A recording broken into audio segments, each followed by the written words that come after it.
안녕하세요, 여러분. 디지털 미디어 디자인 수업을 시작하도록 하겠습니다. 자, 오늘은 제2강 웹 디자인의 요소에 대해서 알아보도록 하겠습니다. 자, 먼저 목차를 한번 알아보도록 할까요?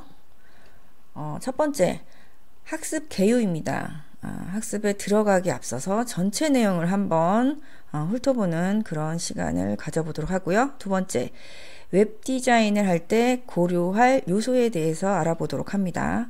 세 번째, 웹 디자인에 적용되는 디자인 원리에 대해서 알아보는 시간을 가지고요. 네 번째, 전체 학습 내용을 정리해보는 학습 정리 시간을 가져보도록 합니다. 자, 먼저 학습 개요입니다. 먼저 학습 목표를 보시죠. 첫 번째, 웹 디자인을 할 때 고려해야 할 필수 요소들을 학습합니다. 자, 웹 디자인은요, 다른 디자인과 다르게 시각적인 부분 외에도 여러분들이 알아두셔야 하는 필수적인 요소들이 있습니다. 그 요소들을 한번 알아보는 그런 시간을 가지고요. 두 번째, 웹 디자인에 적용되는 여러 가지 디자인 원리를 학습하고 그 원리를 적용한 그런 사례들을 찾아보는 시간을 갖도록 합니다. 세 번째, 게스탈트 심리학이라고 하는 디자인 원리가 있습니다. 그 디자인 원리를 이해하시고 그것이 적용된 사례를 찾아보는 시간을 가지도록 합니다. 주요 내용을 보시면은요, 첫 번째, 웹 디자인을 할 때 고려해야 할 요소를 알아보시고, 두 번째, 웹 디자인에 적용되는 디자인 원리를 학습해보는 그런 순서로 되어 있습니다. 자, 이제 본격적으로 수업 내용에 들어가 보도록 할까요? 그 첫 번째입니다.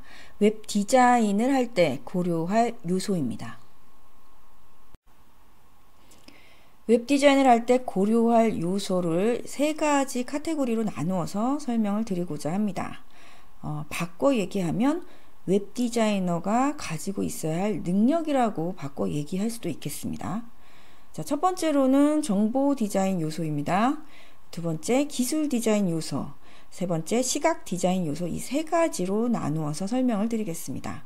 자, 이렇게 세 개의 카테고리로 나눈 것은요, 제가 여러분들께 설명을 쉽게 해드리기 위해서 제가 임의로 나눈 카테고리입니다. 첫 번째, 정보 디자인 요소입니다. 정보를 구성하여 효율적으로 사용할 수 있게 하는 디자인 기술 및 업무라고 설명이 되어 있습니다. 자, 그 예로는요, 내비게이션 디자인, 폼 디자인, 레이블링 등이 있습니다. 자, 이 요소는요, 특히 사용자를 가장 잘 고려해야 하는 그런 요소입니다.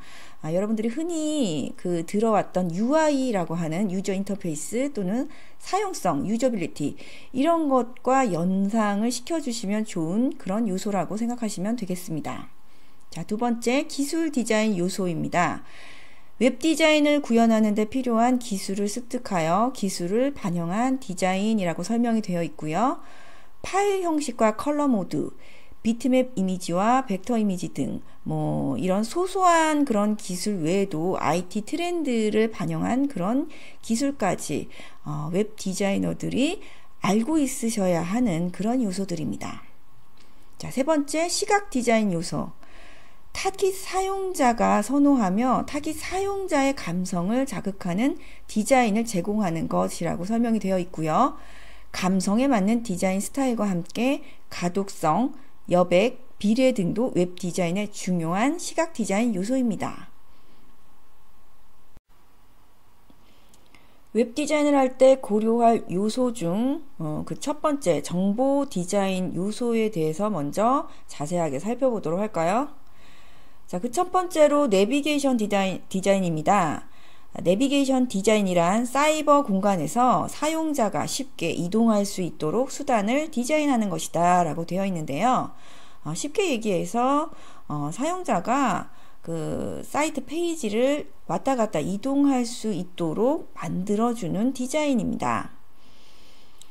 자, 여기서 글로벌 내비게이션이라고 하는 용어를 확인을 하시고 가셔야 됩니다. 자, 글로벌 내비게이션이라고 하는 것은요, 앞에 보이시는 사이트의 상단에 있는 그 내비게이션 바를 여러분들이 한번 확인을 해 보시면 되겠는데요. 자, 이 바는요, 어떤 페이지에서든지 항상 그 자리에 위치를 하고 있습니다. 자, 우측에 있는 페이지는 하위 페이지입니다. 하위 페이지에서도 그 초기 화면과 마찬가지로 같은 위치에 같은 형태로 위치를 하고 있죠.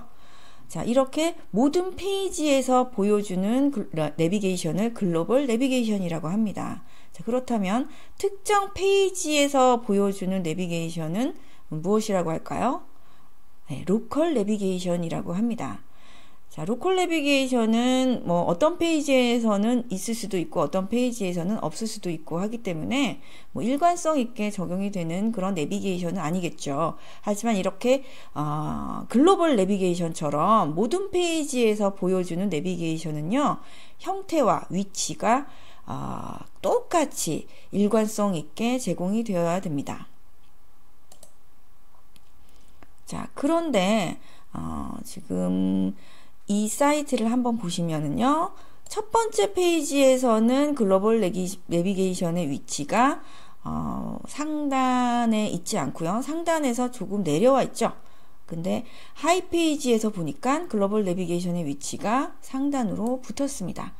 형태는 같지만 위치가 일관성이 없겠네요. 이 사례를 한번 보실까요? 자, 이 사이트의 그 메인 페이지에 글로벌 내비게이션은 어디에 있나요? 자, 좌측에 있는 밑에 깔려 있는 사이트 사례가 메인 페이지입니다. 좌측에 파란색 부분의 내비게이션이 바로 글로벌 내비게이션입니다. 자, 그 메뉴를 한번 보시면 정부 3.0, 정보 공개, 사업 분야, 열린 경영, 사이버 홍보실, 고객 지원, 뭐 이런 식으로 메뉴가 구성이 되어 있네요. 자, 이 사이트의 서브 페이지를 한번 보실까요? 그 메뉴가 좌측에 있나요? 예, 좌측에 없죠. 어디에 있습니까?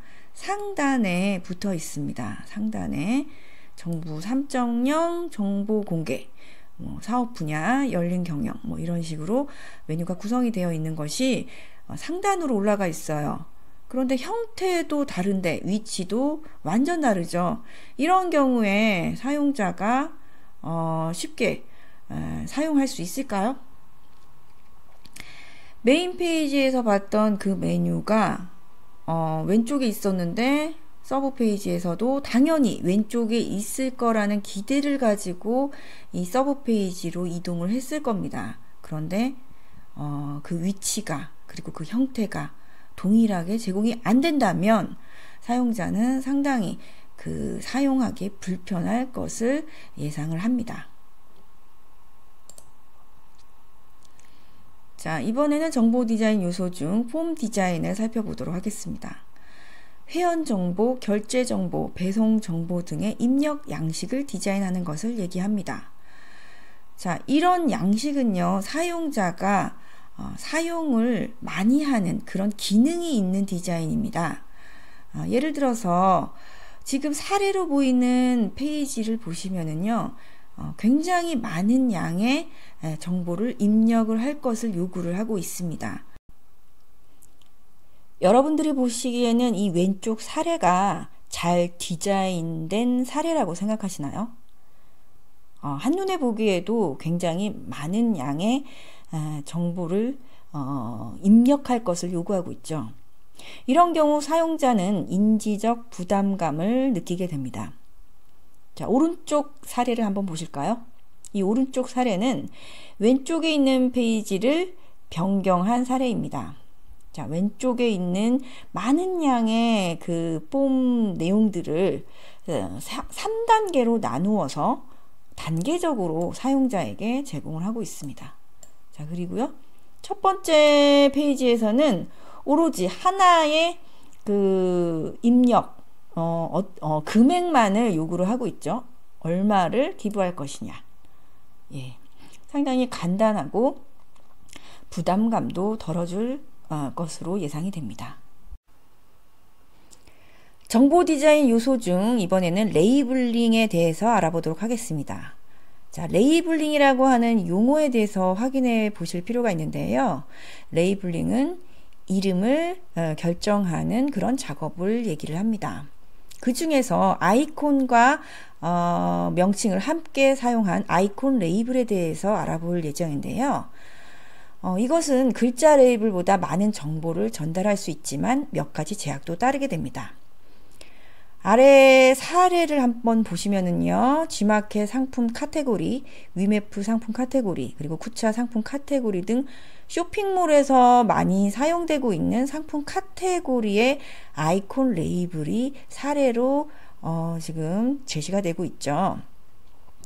자, 이 경우에 그냥 문자만 사용된 경우보다 이 아이콘과 이 텍스트 간의 관계가 상당히 중요합니다.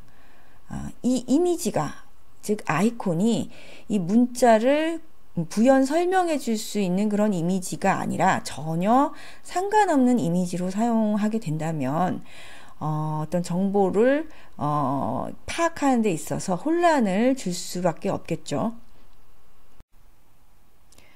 자, 이번에는 웹 디자인을 할 때 고려할 요소 두 번째, 기술 디자인에 대해서 알아보도록 하겠습니다. 자, 기술 디자인이란 웹 디자인을 구현하는 데 필요한 기술을 습득해서 기술을 반영한 디자인을 얘기합니다. 기술 디자인 요소로서 이제 첫 번째, 로딩 속도와 상호작용에 대해서 얘기해 보도록 하겠는데요. 디자인을 할 때는 그 빠른 로딩 속도를 굉장히 중요하게 생각을 합니다.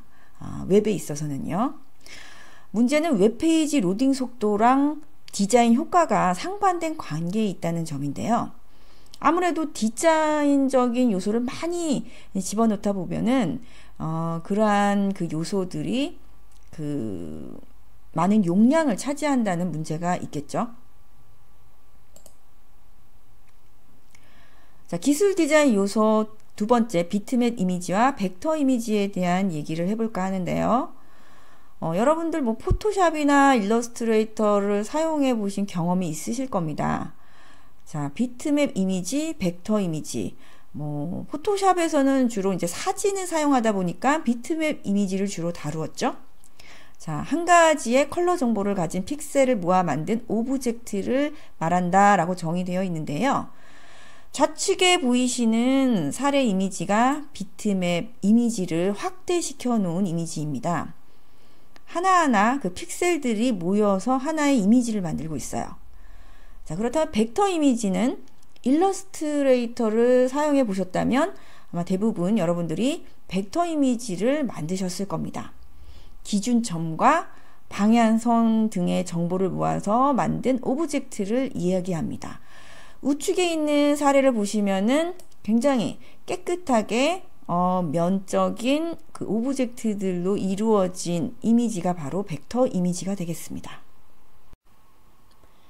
비트맵 이미지와 벡터 이미지를 서로 비교하는 표를 한번 살펴보도록 하겠습니다. 자, 왼쪽에는 비트맵 이미지, 오른쪽에는 벡터 이미지의 그 특성이 잘 정리가 되어 있네요. 자, 비트맵 이미지부터 볼까요? 픽셀 이미지 또는 레스터 이미지로도 부름. 자, 벡터 이미지는 수학적 연산으로 만들어진 이미지다 라고 되어 있네요. 점과 선으로 연결되어 있는 그런 오브젝트를 벡터 이미지라고 얘기를 한다고 말씀드렸죠. 자, 비트맵 이미지는요, 작은 점을 모아 이미지를 표현하는 방식이다. 자, 작은 점이 픽셀을 표현하고 있는 거죠. 벡터 이미지는요, 단순한 도형을 표현하는 데 적합하다. 자, 비트맵 이미지는 파일 용량이 벡터 이미지보다 크다. 아무래도 그 많은 픽셀을 모아서 하나의 이미지를 만들다 보니까 픽셀 하나하나가 다 용량으로 기록이 됩니다. 그러다 보니까 아무래도 벡터보다는 용량이 클 수밖에 없겠죠. 그에 반해서 벡터 이미지는 비트맵 이미지보다 용량이 작다라고 표현이 되어 있네요. 자, 다음으로 비트맵 이미지는 명암을 상세하게 표현할 수 있어 사진 표현에 적합하고요. 벡터 이미지는 색조 표현이 단조로운 작업물에 적합하다라고 되어 있어요. 그래서 캐릭터나 로고 작업을 할 때 벡터 이미지를 많이 사용하게 됩니다. 자, 비트맵 이미지는요, 색감을 부드럽게 표현할 수 있어 정교한 사진 표현에 적합하고요. 벡터 이미지는 색상을 정교하게 표현할 수가 없다라고 되어 있어요. 단색으로 간단한 그런 오브젝트 작업에 사용되는 것이 벡터 이미지이기 때문에 아무래도 디테일한 효과는 떨어질 수밖에 없겠죠. 그리고 사진 이미지 같은 경우에도 이미지가 품질이 떨어질 가능성이 있습니다. 자, 비트맵 이미지는요, 확대하면 화질이 떨어질 수 있습니다. 전장에서 제가 보여드렸던 사진 사례를 보시게 되면 사진을 확대하게 되면 계단 형상, 이미지의 깨짐 현상이 발생하게 되고요. 벡터 이미지 같은 경우에는 확대해도 화질이 떨어지지 않는다는 장점이 있습니다. 비트맵 이미지는 포토샵이나 페인터 등에서 만든 이미지를 주로 얘기를 하고요. 벡터 이미지는 일러스트레이터나 오토캐드 등에서 만든 이미지가 주로 벡터 이미지를 사용을 하게 됩니다. 이번에는 기술 디자인 요소 중 파일 형식과 컬러 모드에 대해서 알아보도록 하겠습니다. 웹에서 사용되는 대표적인 이미지 파일 형식에는 GIF, JPG, PNG가 있습니다. 자, 이 중에 PNG 같은 경우에는 모바일에서 주로 많이 사용되는 파일 형식입니다. 대표적인 컴퓨터 그래픽 컬러 모드에는 RGB, CMYK, 인덱스 모드가 있습니다. 자, 먼저 파일 형식부터 비교표를 보면서 자세하게 알아보도록 하죠. JPG와 PNG 같은 경우에는 표현 가능 컬러 수가 1670만 가지 컬러입니다. 그렇기 때문에 사진 표현에 적합한 그런 파일 형식이겠죠? 자, 그런데 JPG 같은 경우에는 손실 없는 압축에 X가 되어 있고요. PNG는 손실 없는 압축에 동그라미가 되어 있어요. 그렇다는 것 자체가 JPG는 손실이 있는 파일 포맷이구나. 그렇다면 용량은 어떤 게 더 클까요? 네, PNG가 더 클 수밖에 없겠죠. 손실이 있는 JPG는 용량이 작기 때문에 PC에서 사용되는 그 풀 버전의 웹 디자인을 하실 때에는 JPG 파일 포맷을 많이 사용합니다. 하지만 그 모바일에서는 퀄리티가 높은 그런 그래픽 이미지를 원하기 때문에 PNG 파일을 많이 사용을 합니다. 자, 그런 부분을 좀 확인을 해 주시고요. 아랫부분에 그 RGB와 CMYK 그리고 인덱스에 대한 컬러 모드를 비교한 비교표를 보시죠. 자, RGB가 뭡니까? 빛의 컬러, 레드, 그린, 블루의 약자죠. 웹에서는 RGB 모드를 사용을 합니다. 가장 기본적인 컬러 모드고요. 자, CMYK 같은 경우에는 인쇄나 출력에 적합한 모드. 자, 인덱스 컬러 같은 경우에는 24비트 컬러 중에 정해진 256 컬러를 이용하는 단일 채널 이미지. 자, 그러다 보니까 안전한 안전 컬러라고도 얘기를 합니다. 웹 디자인을 할 때 고려할 요소, 마지막으로 시각 디자인 요소에 대해서 알아보도록 하겠습니다. 타겟 사용자가 선호하며 타겟 사용자의 감성을 자극하는 디자인을 제공하는 것.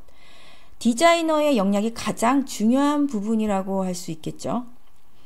감성에 맞는 디자인 스타일과 함께 가독성, 여백, 비례 역시 웹 디자인의 중요한 시각 디자인 요소가 됩니다. 자, 요즘의 웹 디자인 트렌드 같은 경우에는 플랫 디자인이 대세이기 때문에 상당히 심플합니다. 심플하다는 것은 그 안에 들어가 있는 그래픽 요소가 적다는 거죠. 그런 만큼 여기서 표현이 된 가독성, 여백, 비례 같은 이런 요소들이 가장 중요한 디자인적 요소라고 얘기를 해도 과언이 아닙니다.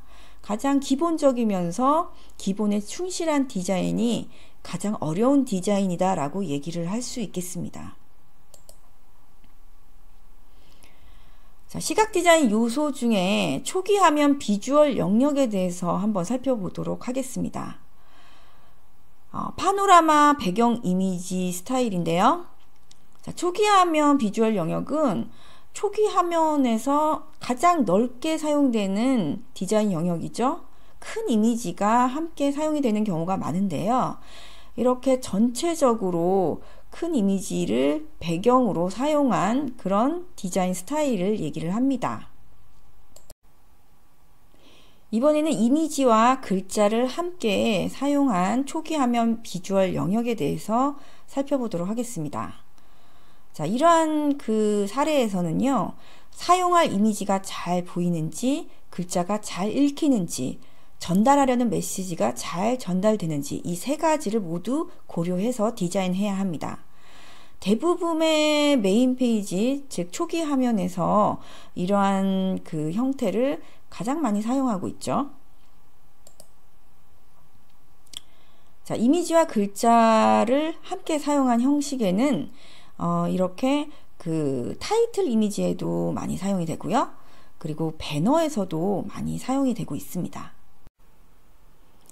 이번에는 웹 디자인에 적용되는 디자인 원리에 대해서 공부해 보도록 하겠습니다. 자, 그 첫 번째로 게스탈트 심리학에 대해서 알아보도록 하겠습니다. 자, 게스탈트 심리학이란 사용자가 형태를 지각하는 원리를 이야기합니다. 조형 심리라고 얘기하기도 하는데요. 5가지 원리에 대해서 알아보도록 하겠습니다. 첫 번째, 근접성입니다. 사용자는 가까이 모여 있는 것을 묶어서 지각하려고 합니다. 자, 두 번째, 유사성. 비슷한 것들은 묶어서 지각한다는 것이죠. 세 번째, 연속성. 어떤 유사한 배열이 하나의 그룹으로 지각이 되는 그런 원리를 얘기합니다. 네 번째, 폐쇄성. 닫혀 있는 것을 하나로 인식한다는 그런 원리죠. 주변에 외곽선을 그리는 방법이 바로 그것입니다. 자, 다섯 번째, 형과 배경. 자, 앞에 튀어나와 있는 것을 형체, 그리고 뒤에 빠져 있는 것을 배경이라고 인식한다는 것이죠. 이번에는 웹 디자인에서 게스탈트 심리학이 어떻게 적용이 되는지 사례를 보면서 함께 살펴보도록 하겠습니다. 자, 그룹핑에 관련된 내용인데요. 컨텐츠 사이에 간격을 두어 공간에 의한 그룹핑이 되어 보이는 사례입니다. 밀접한 관련이 있는 이미지와 이미지 사이의 여백은 굉장히 작죠. 하지만 컨텐츠와 컨텐츠 사이에 여백을 두어서 하나의 덩어리를 만들어주고 있습니다. 자, 그리고 이미지와 이미지가 있는 컨텐츠와 그렇지 않은 그런 컨텐츠 사이에는 굉장히 넓은 여백을 두고 있죠. 게스탈트 심리학 중 근접성의 원리와 동일한 그런 내용입니다. 자, 이번에는 외곽선을 이용한 그룹핑 사례입니다. 게스탈트 심리학에서 폐쇄성의 원리와 동일한 내용입니다. 컨텐츠를 묶어주는 방법으로 지금 외곽선을 사용하고 있습니다. 이번에는 컬러를 이용한 그룹핑 방법에 대해서 알아보겠는데요. 이것은 게스탈트 심리학 중 유사성과 동일한 원리가 되겠습니다. 자, 코엑스 웹사이트를 보시면 초기 화면에 그 5가지 메뉴가 있습니다. 각각의 메뉴는 각각의 고유 컬러가 있고요. 그 해당하는 메뉴를 클릭했을 때 나오는 페이지에 사용된 컬러가 메인 페이지에서 사용되었던 그 고유 컬러와 동일합니다. 컬러를 이용한 동일한 내용의 그룹핑 방법입니다. 지금까지 게스탈트 심리학이 적용된 웹디자인 사례에 대해서 살펴보았고요. 이번에는 웹디자인에 적용되는 또 다른 디자인 원리에 대해서 알아보도록 하겠습니다. 자, 가시성입니다. 자, 가시성이란 배경과 분리된 가시 대상의 존재나 컬러의 차이를 잘 볼 수 있는 정도 또는 상태를 얘기합니다. 가시성이 좋은 것이 바로 사용자들이 사용하기 편하다라고 얘기할 수 있겠죠. 정보를 빨리 구분해서 볼 수 있다라고 생각을 하시면 됩니다. 사례에 보이시는 지도를 보시면은요, 대학 리스트가 나와 있는데요. 대학의 명칭은 파란색 텍스트로 되어 있고요. 전화번호는 빨간색, 주소는 검정색 텍스트로 나와 있습니다. 분명한 컬러의 차이를 보여주고 있어서 정보를 구분하기에 편하다라고 얘기를 할 수 있겠죠. 자, 이번에는 그리드 시스템에 대해서 얘기해 보도록 하겠습니다. 그리드 시스템이란 공간을 효율적으로 활용하기 위해 일정한 구역으로 나눠 놓은 것을 말합니다. 우리가 이제 여러 주 지나면 이 그리드 시스템에 대해서 좀 더 자세하게 알아볼 예정입니다. 지금은 공간을 효율적으로 이렇게 격자 무늬로 나누어서 디자인한 그런 디자인 사례가 많다라는 정도로만 알아두시면 좋으실 것 같아요.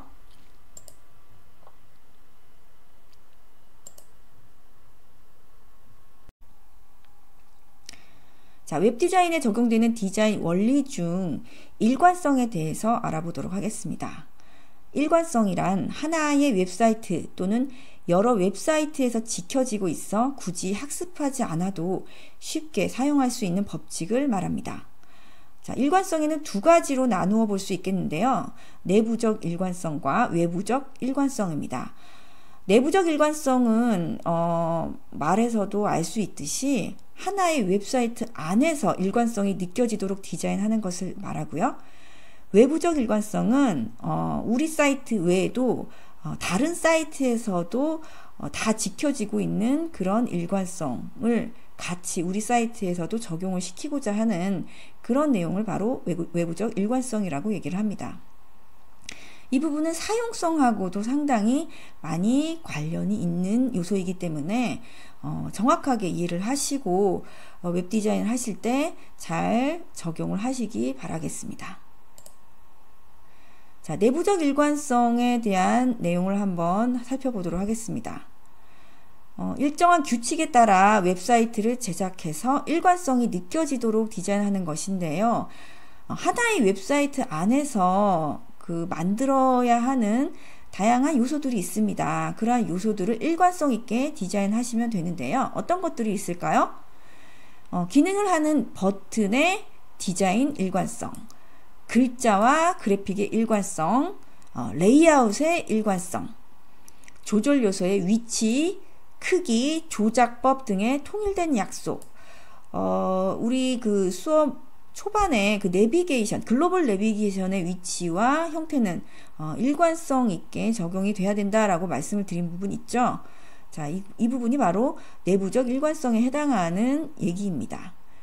레이블링, 버튼 위치, 일관성 있는 시각적 요소들의 통일된 구성을 내부적 일관성의 내용이라고 얘기할 수 있겠습니다.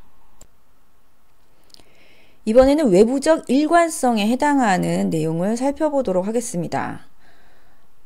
여러 사이트에서도 일관성 있게 사용이 되는 원리들을 우리 사이트에서도 지켜달라는 얘기인데요.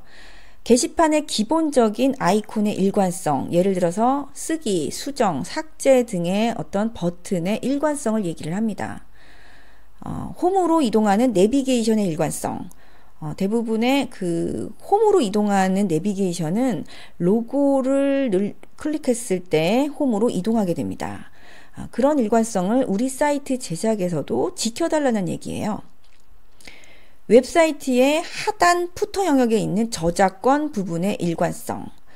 모든 웹사이트에는 하단에 저작권 부분의 정보가 공개되어져 있습니다. 우리 사이트에서도 일관성 있게 상단에 저작권 부분을 레이아웃 하는 것이 아니라 모든 사이트가 지켜지고 있는 그런 레이아웃 일관성을 우리 사이트에서도 지켜주자는 것이 바로 외부적 일관성의 내용입니다.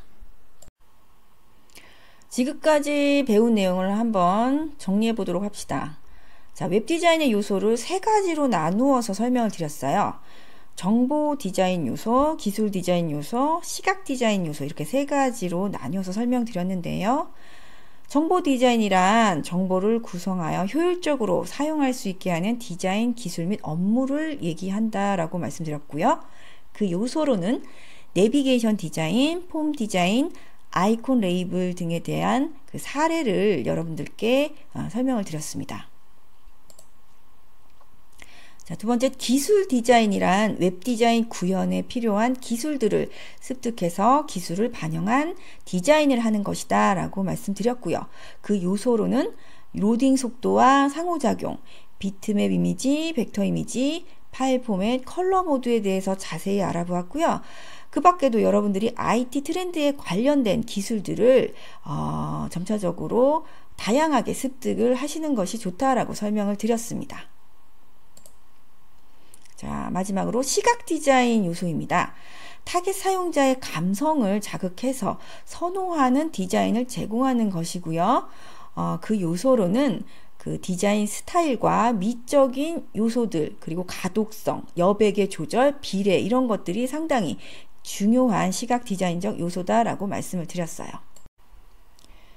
웹디자인 요소와 함께 웹디자인에 적용되는 디자인 원리에 대해서도 함께 알아보았는데요.